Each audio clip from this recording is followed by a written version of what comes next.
This is 19-year-old Sade Robinson leaving a bar with her date, unaware that these are the last hours of her life. Oh my God. I know you lying. While she's been enjoying the chance to meet someone new, her date has been focused on something darker, far darker. What the fuck? It was caught on cam? And just minutes from now, he'll put that plan into motion. What happens next will lead Milwaukee police into one of the most disturbing investigations of their careers. He burnt the car, bro? Oh, what do we have here? This one is titled, Killer Leads His Date to a Secret Dungeon by Beyond Evil. Let's get it. That's gnarly, bro. Or just a bone. Ah, shit. You just on the lake there. You found a what down there? A lake. Human lake. What in the Ted Bundy is going on here? It's a rainy afternoon in Milwaukee County when police receive a request for a welfare check on a missing teenager. 19-year-old Sade Robinson reportedly went on a date the previous evening and hasn't been seen since. Miss Robinson, Milwaukee Police, please answer the door. We're gonna come in otherwise. I don't hear anything. Nobody's seen her since the date. That is chilling. Sade is just 1 month away from graduating with a degree in criminal justice and has plans to join the Air Force. She is ambitious, hardworking, and punctual. So when she failed to show up for her shift at the local pizza shuttle, her coworkers knew something was very wrong. It has been less than 12 hours since Sade was last heard from, but her disappearance is troubling officers for unusually disturbing reasons. Earlier that day, a harrowing 911 call had come through to the Milwaukee Sheriff's Office. We're about to sign by the golf course. Okay.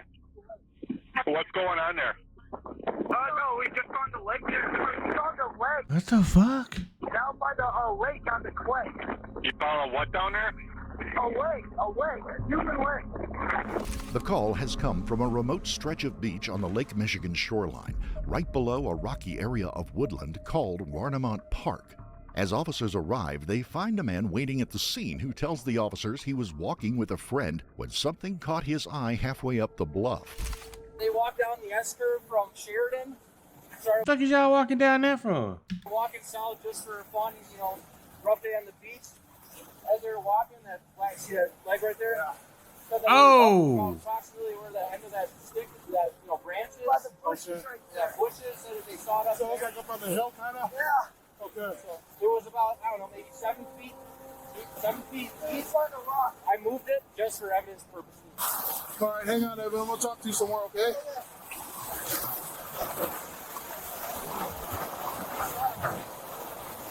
The leg appears to have been cleanly sawn off at the hip. Oh! The victim is a young African-American. You sick. I hope he never get out of prison, jail, whatever. And I hope they take it every day of his life. African female. Disturbingly, there is still pink nail polish on her toes. If it's up on the hill, like I said, waves aren't going that high. How could you do this to somebody, man? Have somebody could, killed and dumped over. Let's clear the air, make sure there's not the rest of her up there. That's Wow. gnarly, bro. Yeah. Have you found one before? Or just a bone? Ah, shit. I mean, this look well preserved. That's fresh. That's what I was saying. Like, it looks like doesn't look that old. You know what I mean? Officers have already made 2 important observations. The body part was not washed ashore, but thrown down from the wooded area above the beach. And whatever happened here occurred just hours ago. Both suspicions will prove correct. 10 miles from the discovery on the lakefront, a young woman has been reported missing, and her burnt-out Honda Civic was found on an abandoned property. While the vehicle has sustained heavy damage, some key evidence does remain. The registration plate belonging to Sade Robinson, the missing teen. Inside the trunk, her purse, shoes, and items of clothing. Police now have a missing woman, a burned-out vehicle, and a severed body part, enough for the Milwaukee County Sheriff's Department to launch a homicide investigation. While forensic teams begin scouring the lakeshore for remains, investigators arrive at the Robinson family home to break the tragic news to Sade's family. It is a routine first step in any investigation, but things are about to take a turn that no one anticipated. Sade's sister tells officers that she and Sade share the Life 360 app, a location sharing app which tracks an individual's location with greater precision than any cell phone data. It could prove a crucial lead for detectives, and just as they hoped, the app provides the exact map of Sade's every move. I've never heard of this. So is this better than the Find My iPhone shit? The night Or is this for Android users? she vanished. Together with surveillance footage pulled from each of her locations, officers now have a complete account of her every last moment. Damn. This is Sade Robinson leaving for work on the morning of April the 1st. That afternoon, she exchanges several texts with a man she met just 3 days earlier, Maxwell Anderson, an insurance salesman turned bartender. Max met Sade when she applied for a job at the club where he works. By 5 p.m., they've settled on... She should have known his ass was lying off the back. How you go from an insurance agent to a bartender? Insurance agents make hella money. Hey, that's some ass backward shit already. She should have known he was lying off. I cannot wait to put my daughter on game about like, baby. He said, what? Let me tell you about this. You know what seems to be the perfect location for a first date, the Twisted Fisherman, a restaurant overlooking the Menominee River. But by the time Sade arrives, wind and rain have emptied the riverside patio. She checks her hair and then enters the bar, where she greets Maxwell at the counter. At 33, Maxwell is considerably older than Sade. A pedophile. He's considered a pedophile. 33 with a 19-year-old? What the fudge? I don't date nobody below 28. I'm 34. No.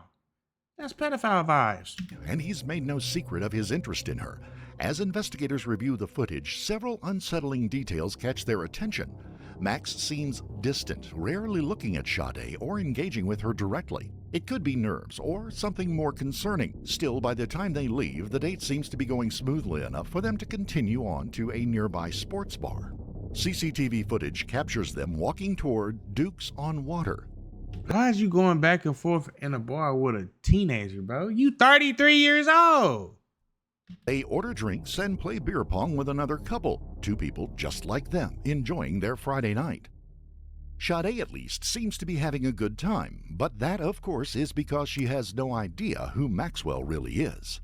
While one team of investigators pores over surveillance footage, another is digging into Maxwell's past, and what they uncover is disturbing. Maxwell has a lengthy criminal record, including convictions for battery, assault, and domestic abuse. More troubling still, just months earlier, a woman had filed a complaint alleging that Max drugged her during a dinner date and then aggressively pressured her to go home with him. She had been so ill, she called a friend to come and collect her. They don't know it yet, but investigators have only scratched the surface. What the fuck, Sickle? So now every woman I meet, I gotta put her through a background check and shit and goes snooping through her stuff because he keeps just running however, the information crazies. is not enough to conclude that he is capable of murder. Surveillance footage shows that at 9 p.m., Sade makes a fateful decision. She leaves the bar with Maxwell. They walk towards his car, their behavior unremarkable to anyone who might pass them. Maxwell briefly puts his hand on her waist as they cross the street, then drive together to Maxwell's house on the south side of the city. I mean, that's another thing. I do not get in the car with somebody. I just, baby, you get in your car, baby, I go in mine. At around 9:25 p.m., a doorbell cam captures them arriving. Over the next few hours, faint silhouettes move back and forth on the upper floor, Maxwell's living room.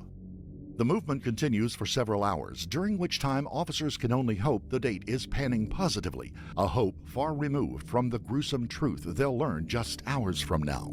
The time is now 12 a.m. on April the 2nd, the same day the severed leg would be found on the shore of Lake Michigan. Footage captures two brief flashes as Sade unlocks her car, then drives in the direction of her apartment. But this is where things take a strange turn. Instead of driving home, surveillance cameras capture her driving aimlessly. For the next 2 hours, her Honda Civic moves between random locations, the windows fogged with condensation. Then, just before 3 a.m., the car changes course and begins to move away from the city. Officers soon realize where it's headed, to the western shore of Lake Michigan and Warmount Park. So he was the one that was driving and not her. She's already dead. 2:52 a.m., Sade's Life 360 shows her arriving at that park where all movement stops. Her phone goes dead at 4:30 a.m. But why has she gone to this spot in the first place? Investigators pulled surveillance footage from a nearby pump house. What they see next is spine-chilling. Grainy footage shows the dark silhouette of a man approaching the bluff. Whoever it is, they are dragging something heavy across the rocks towards the lake. What the fuck? 90 minutes later, the shadowy figure appears again. This time, he's headed back towards the tree line, and he's carrying a large backpack. For investigators, identifying the man in the footage is clearly the key to uncovering who is responsible for Sade's That poor sweet soul. death. Investigators return to the doorbell footage from Maxwell's apartment. Only one figure can be seen leaving that night. Officers assume it was Sade, but a far darker reality is now taking hold. It wasn't her, it was him. Perhaps it wasn't Sade at all. Perhaps she never left the house, or at least not alive. The only way for officers to determine this is by accessing Maxwell's house. While they wait for the warrant to be processed, detectives canvass the neighborhood for witnesses and quickly uncover disturbing new information. Neighbors describe Information like what, though? seeing Maxwell regularly digging in his yard, supposedly part of an underground room he was building. One neighbor tells detectives Maxwell's basement windows are permanently covered over with newspaper and what looks like painter's tarp. Each new detail is painting an increasingly troubling picture. But if anyone knows the truth about what goes on in that house, it is Maxwell's tenant, Pete Warbington, who rents the middle floor. Detectives bring him in for an interview. Is there anything out of place or weird that you find down in the basement? I just thought it was always a dirty guy, you know. When I go down there in the basement, the only thing that's really out of place, you know, he's got a bunch of tools and stuff everywhere, a bunch of paint everywhere, but it's always been that way. Okay. I didn't really notice anything in the basement since then that would be considered odd. I just thought he was an odd dude. He's always working on like arts and crafts, not arts and crafts, but like home he calls it home improvement, but he's obviously no good at it. He said arts and crafts. He basically said his shit trash. And he would just do that constantly, building weird stuff. Or, you know, he built that shelf that's above our washer and dryer out of like a door or something.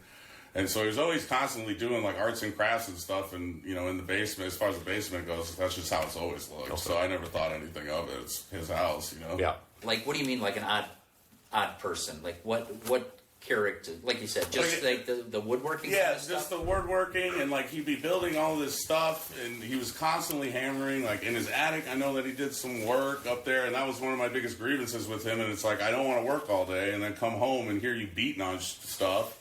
You know, and that's my biggest grievance. And it's like, well, what are you doing? And he's like, oh, I'm building a shelf for over our laundry. Like, you didn't need to do that. That's so weird. There's a 5-panel shelf right next to the washer and dryer that you're not even using.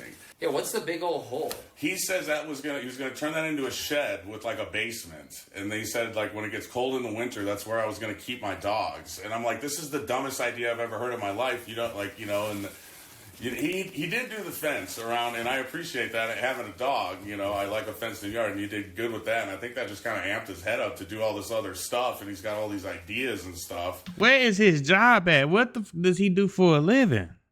And yeah, that was supposed to be some kind of subterranean hole for his dogs, and then in the top it was going to be storage for like lawn stuff or whatever.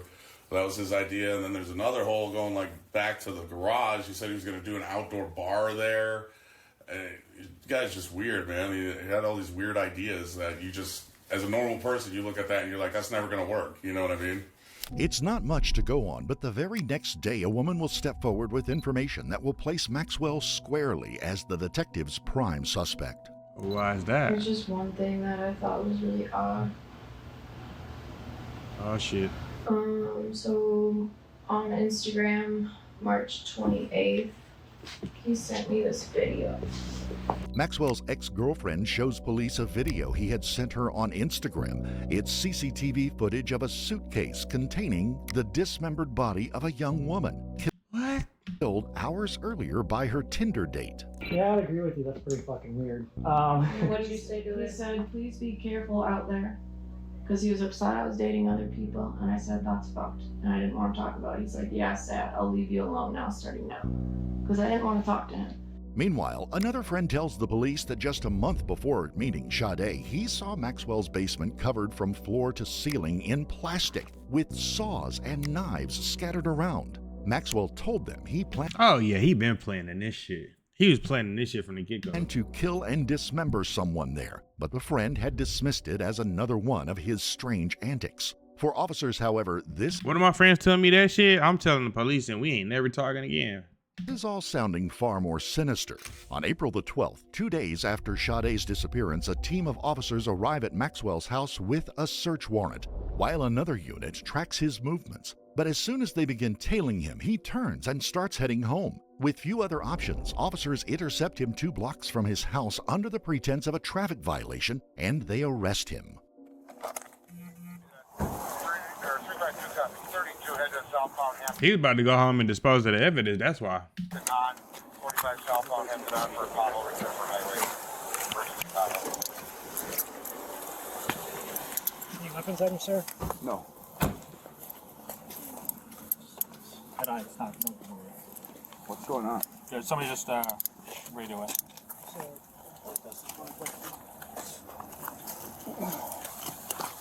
124 dispatch. Stow. Who searched the house now?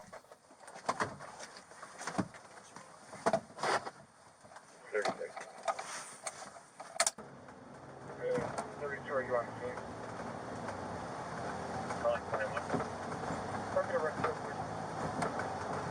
Throughout the ride, Maxwell stays calm but looks visibly shaken, as if trying to work out why he's been arrested. He's taken into custody at the Milwaukee Man, he know why. He know why. police station and escorted into an interrogation room, where he requests a lawyer and never speaks to detectives again. Go up those stairs. You lit liquor. Just take his 2 jackets, boots, belt, boots. You have anything in your pockets? No. You might just stand up real quick and double check the pockets. Just makes it with me. His strategy will do nothing to help his case, however. While Maxwell awaits in the county jail, investigators are busy combing through his apartment and downloading the contents of his phone. But here again, things are about to take an unexpected turn.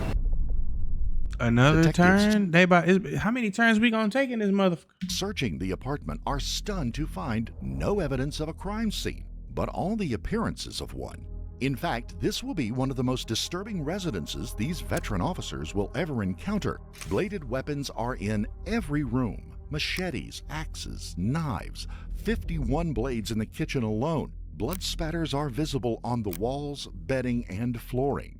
In the basement, officers uncover a makeshift sex dungeon, complete with hidden rooms, What? slings, restraints, What in the Grey's Anatomy, a sex dungeon? handcuffs, and torture devices. Shelves and drawers contain surgical And his roommate ain't think nothing was wrong with that. I think the roommate got something to do with this too. gloves, duct tape, zip ties, and plastic sheeting. Most disturbing are the things hidden out of sight, stuffed between support beams and inside walls. Notepads listing women's contact details and personal information. Bags of women's clothing, shoes, and underwear. Ledgers full of twisted fantasies. And in the garden, investigators find signs of Maxwell's interest in digging. But it looks nothing like construction work. Yet, for all its horrors, none of it directly ties Maxwell to Sade's murder. The blood is later determined to be canine. None of the knives test positive for Sade's DNA. There is no sign of a cleanup operation. However sinister this house may be, it's not enough to lay charges, and officers find themselves back at the drawing board. CCTV has provided investigators with every major breakthrough so far, and now they turn back to it once again. Someone drove Sade's car away from the beach that night before setting it on fire. But who? Investigators zero in on the area where her burnt-out car was found.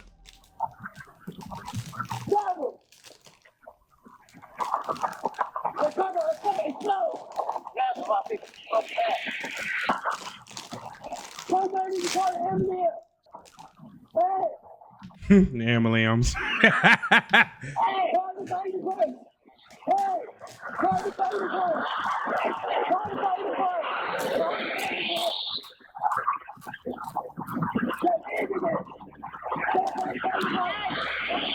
Two witnesses have just seen a car on fire and asked someone to call the fire department, but officers quickly notice one other person in the footage. The unknown figure is wearing a hoodie and carrying a heavy backpack. He moves quickly, like he's trying to distance himself from the scene. A moment later, he reaches a bus stop and boards a city bus. The next footage comes from a camera inside that bus. Is she in that backpack? A man's face comes clearly into view. Maxwell Anderson.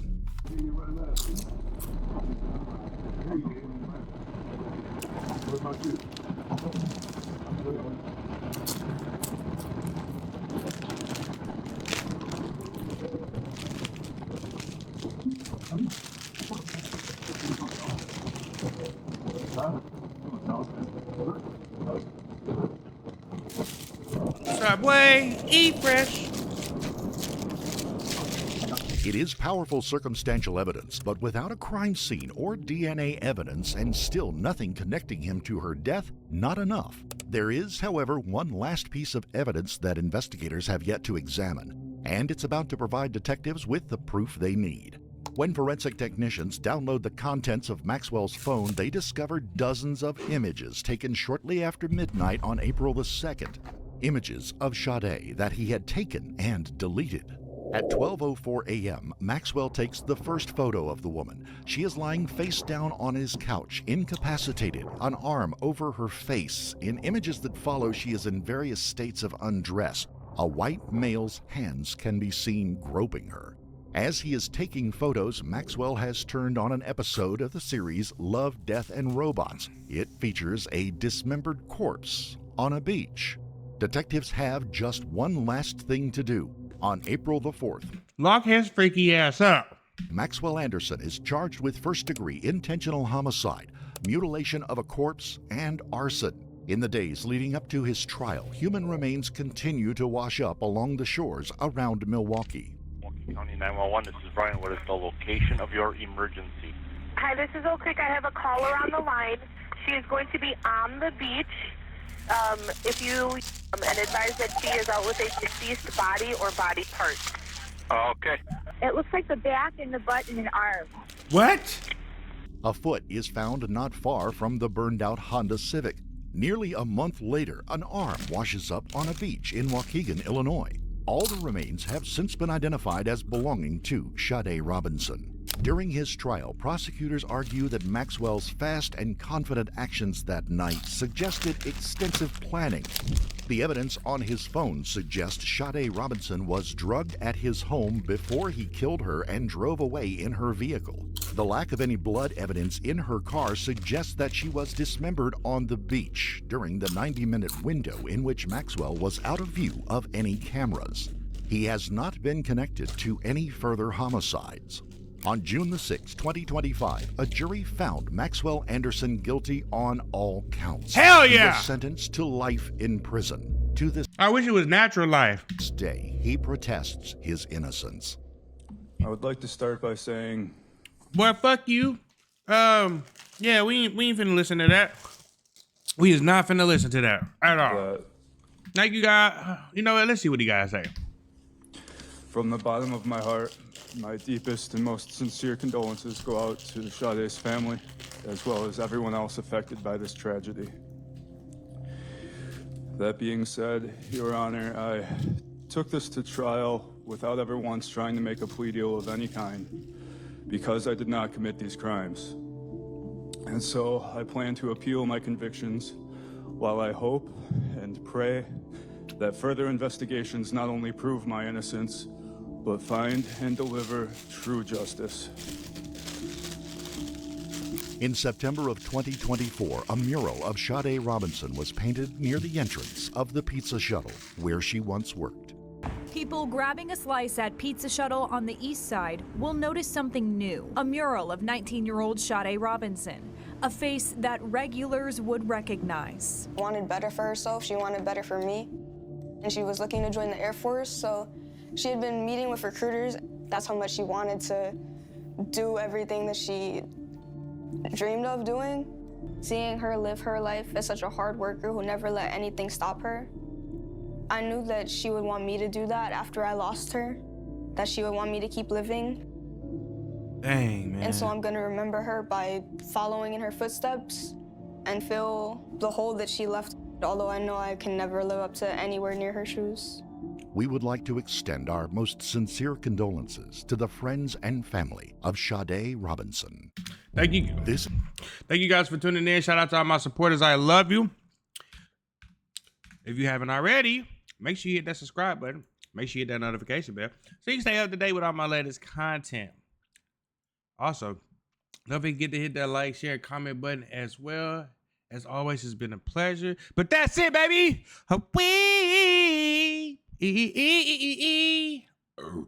And so